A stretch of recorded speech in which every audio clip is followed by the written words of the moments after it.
Tuesday night at Emirates Stadium, given that Arsenal are effectively the blueprint of the Premier League, right? Yeah, well, I think we will learn a lot. I think it'll be a fascinating game. I think it'll be a high-level game. I watched a lot of Arsenal this year, been hugely impressed. I think Mikel's done an incredible job. You look at the turnaround of the team and how they play, and their identity is clear every week. Players look like they're enjoying their football, playing a high-level game. So, yeah, I think it's going to be a really good examination of how far we've come. What's changed most about the Arsenal team from the Arsenal team that visited here back in May, would you say?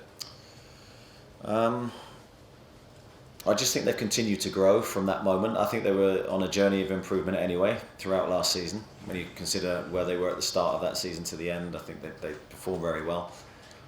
But this season they've really carried that on and gone again. The consistency has been hugely impressive for me. Home or away, I think they've got the hallmark of that team, and free-flowing, scoring a lot of goals, tight defensively. So, yeah, a really good examination for us. Especially given the league positions, people will look at the game and see it first against third in the Premier League table. How excited are the players that this is effectively a top-of-the-table clash in the Premier League these days? Well, I think our players haven't really looked at Arsenal yet. We're still digesting Leeds currently, but I think tomorrow, when we're back to work, there will be only a focus on Arsenal, and I'm sure the players will relish the opportunity to go into their stadium and to go against them, and hopefully learn some more about ourselves and how far we are in our own journey. And just finally from me, if someone had said to you at the start of 2022 that Newcastle would finish the third in the Premier League, what would you have said to them? That's a good question.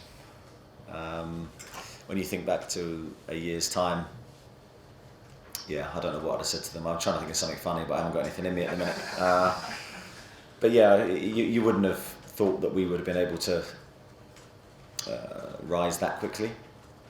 But we are where we are, for me, on merit, and so we have to believe that ourselves. Thanks, Andy. Miles? Joe Willock made his 100th Premier League appearance this afternoon. Obviously, 40 of those came with Arsenal, 2 game changers. Talk a little about his development, how far he's come past year or so under you. Yeah, I've been really pleased with Joe. I think he's maturing nicely. I think he's got really good raw ability. He's very athletic. He's got an eye for goal. Technically very good, and I think tactically he's improving. So he's been excellent for me. I've forged a good relationship with him. I really like him as a person. I think the big thing with Joe is I know there's a lot more in there as well. There's a lot more to come, and I'm excited about his future. Was it a difficult decision this afternoon in terms of Callum Wilson and Chris Wood up front? Say that again, sorry. Was it a difficult decision in terms of Callum Wilson being back to Chris Wood staying? No, it wasn't a difficult decision. Callum's only trained yesterday for the first time in about, I'd say 7-8 days, and yeah, I didn't consider him fit enough to start the game. Okay. Damien? Do you think both Newcastle and Arsenal have taken the rest of the Premier League by surprise?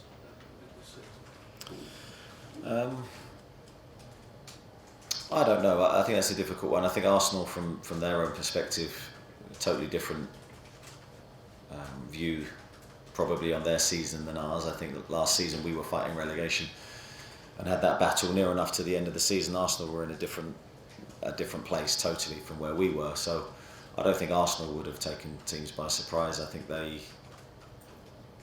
would feel that that's where they would want to be on a consistent basis. I think we're on a different path. We're just enjoying what we're doing and, yeah, hoping to go and give good performances. Luke? How important is it that the players continue to enjoy where they are, that they don't feel that burden of pressure or expectation? I think it's a very, very good question, and I think that is key to our second half of the season. For me, the players shouldn't feel burdened by expectation or any of those types of emotions. I think they should be relishing the place that we're in. I think they should be enjoying every second. As long as they continue to be united and to give everything to achieve consistent results. They've looked like they've enjoyed the early part of the season. I think that's been key for our results, and I would urge them to keep that focus. Unfinished 2022, good question. So I would leave it there very quickly. George? Do you feel like you need to rotate for Arsenal, given that 3 years' time and you've also got a bit busy period after that year as well? I think we'll make the decision based on how the lads feel, the look of the squad with injuries, and try and look at Arsenal and pick a team that we feel will give them the best game. I'm not going to sit here and say we're going to make changes or that I'm not going to make changes. It will be done purely on an individual basis. And just looking at the next one as well, Darren Clough, his last game for Central Coast Mariners today, I know you said that you're going to probably look to loan him out, but is there potential in the meantime until he finds a new club to come to England and train with your players? Yes, a possibility. I do think for the player's development, he probably needs to go and play, if possible, at a very good level with a good club and a good coach. But again, that's not a decision that's been made currently, so we'll assess all options. Kieran? Did you see the All or Nothing documentary? Obviously, this game, the reverse fixture from last season was a big part of it. I'm not sure if you saw the scenes there. No, I didn't. No, and I haven't seen that, so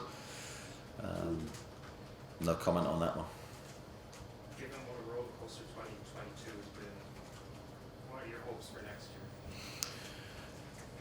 I think my hopes are that we keep the core mentality that's brought us success during the previous season, and that's all come for me from togetherness, from the group being highly motivated, very conscientious in its training work, very committed to improvement. And although there's very driven players there, they've always acted in the right way on behalf of the team. So I think as long as we keep those core characteristics, I think we can have another great year. Okay, Chris? Eddie, that match against Arsenal felt like a key staging course in the year. How important was that match, that evening for you, and how much has your team evolved since that game? Yeah, I think it's funny, I don't look back at that game or think about that game now. It's gone. And it was a highlight really, or the end highlight of the season, where we'd worked incredibly hard to stay up, and that was a good night, and I think it was a glimpse of what we could be in the future. Now we're very focused on this season, and I think that game has zero relevance to this game. I think they're two totally new teams really. I'd say we've improved from that moment, and I think Arsenal have gone on definitely to another level. So I'm sure both teams are looking at it as a totally new game. Scott? Ellie, in previous seasons, we've probably looked at Newcastle heading down to Arsenal, and it's been containment, it's been how they're going to go fight at the back, how do they try and stop Arsenal, and you might do that might be in your plan, but it feels like you can go down there thinking, well, how are we going to cause Arsenal problems as much as that? How important is that shifting where this club's at now in mindset, that you can go into these kind of games and it's not just, what can we do to try and get out of here alive kind of thing? Yeah, I think there's certain times in games where you might need that mindset within the game, but I think as a starting point, how do you grow if that is your consistent way of approaching these types of games? I'm not sure you can, so we've tended not to go down that route. We want players to believe they can win every game, and in order to do that, you have to prepare as if you believe you can win the game. So we've tried to be consistent with that, but within the game, there may be moments where you have to go, right, let's batten down the hatches and see the game out, or whatever the situation requires. But in our preparation, we certainly won't be, those won't be our messages. Martin? What kind of touched on it already? What's the biggest compliment you can give this club? I think the biggest one is thinking of the team, and I genuinely think they have, as a whole, as a collective, they've thought of the team ahead of themselves, especially in the fight against relegation. There was a real collective fighting spirit to achieve our goal. I think then looking into this season, that one of the most important things is we didn't lose that collective feeling, and credit to the players, they haven't. They're fighting for each other now towards a different outcome, but still with that feeling of togetherness, which has carried us a long way. Jimmy Carragher said you've done a better job this year than Pep, Jurgen Klopp and maybe Arteta. I know you're very modest, but do you take individual pride when somebody says something like that? That's very nice. Anyone who gives you praise and someone you respect as well is a nice thing to hear. But I think for me, I'm on very dangerous ground if I listen to that and believe it. because then you have to listen to the opposite side and believe it. And I certainly, if it was the opposite opinion, would stay away from any comments like that because it doesn't serve me to listen to it. So then I have to turn away from the positive as well. And back to the players, how much faith do you have in them when you arrive now at the likes of Anfield and the Emirates? Yeah, I think for me, I have total faith in the players. Regardless of where we play, that we can produce a good performance. If we get our game together, we can give anyone a game, a very competitive game. I think the key thing is, I think now the players believe that as well.